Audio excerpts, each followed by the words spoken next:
చాలా సంవత్సరాలు కావాలి కదా. చూడు ఇంకా అంతా ఉంది. ఏమని వాక్యము ఏంటిది? పాత్ర ఏమని పాత్ర చేస్తూ ఉన్నది? వీళ్ళు గొప్పమని పాత్ర తింటే ఈయనేమో నీతివంతుడైనట్టుగా పాత్ర చేస్తాం. అది చాలు. 11 అధ్యాయము 11 పరిచయుడు నిలబడేది. నేను చోర్లను, న్యాయస్తులను, వ్యభిచారులను, ఇతర మనుషుల వారిని అయినాను, ఈ సుంకరి యొక్క అయినాను ఉండనందుకు నీకు కృతజ్ఞతలు సుఖలు చెల్లించు. ఈ సుంకరి ఇంకా మహాత్ముడు నీటి భక్తులు అయితే ఈ సుంకరి ఏమైనా పాఠం చేస్తా ఉన్నావు? వారములకు అయితే నేను ఏమైనా చెప్పుకుంటావు. వారములకు 2 మార్లు ఉపవాసము చేయదును. లేదంటే ఏమని చెప్తావు? వారాలు 2 సార్లు ఉపవాసం చేస్తాను. నా సంపాదన అంతటిలో 10వ వంతు ఇస్తాను, క్షమిస్తాను చెప్తాను. తనలో తాను సాధించుకుని అయితే అక్కడ సుంకరి ఏమని పాఠం చేస్తావు? అయితే సుంకరి దూరంగా నిలబడి ఆకాశం వైపు కట్టెత్తుకుంటున్నాను. ధైర్యం చాలా రొమ్ము కొట్టుకుని దేవా పాపి అంటే నన్ను పాదరాలు చాలా మంది విడుదల చూస్తారు. అది సంవత్సరాలు మంచిగా దేవుడిగా తీర్పు తీర్చుకోండి. ఏమంటా ఉన్నాడు దేవుడు?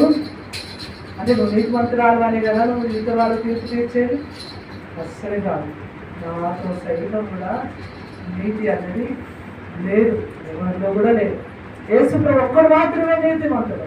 దేవుడి ద్వారా ఎవరైనా ఏంటంటే చాలా మంది ఏమైనా చేస్తే ఇట్లా అట్లా అని చెప్పేసి అంటాం పాపం కోసం ఊరికే మాట్లాడతాం. నిజమే. హల్లెలూయా హల్లెలూయా.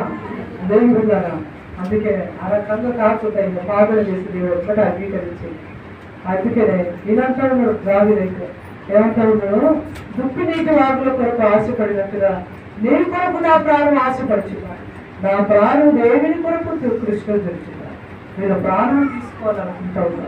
వీళ్ళ ప్రాణం ఏమో దేవుని కొరకు ఆశపడతావు. జీవం గల దేవుని కొరకు కృష్ణుడు తెలుసున్నాని దేవుని సరిగాని. ఇది కీర్తనలో ఉందన్న 72వ కీర్తన 1వ వచనం. దేవుడి ద్వారా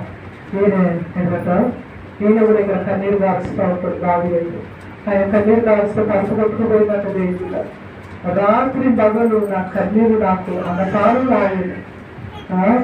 దేవుని ద్వారా చెడు సమూహంతో పద్ధతులు చిన్న సమూహంతో నేను వెళ్ళిన సంగతి సంతోషం కలిగి స్తోత్రం చెల్లించు.